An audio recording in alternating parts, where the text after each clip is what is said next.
double check. I'm going to measure from the face of the tube. The fender on 14 inches.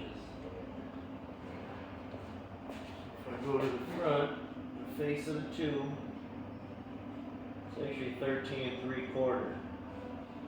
So I am a 1/4 inch too far this way now. If I push it back 1/8 of an inch, then that would split the difference. So it's 1/8 of an inch off. The axis center line is 1/8 of an inch off.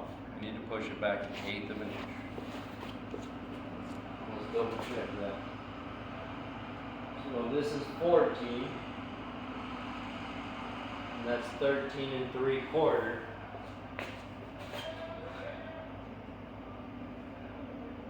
(13 3/4). So again, if I were to push it back 1/8 of an inch, that would be 13 7/8 and 13 7/8. So it's 1/8 of an inch off right now.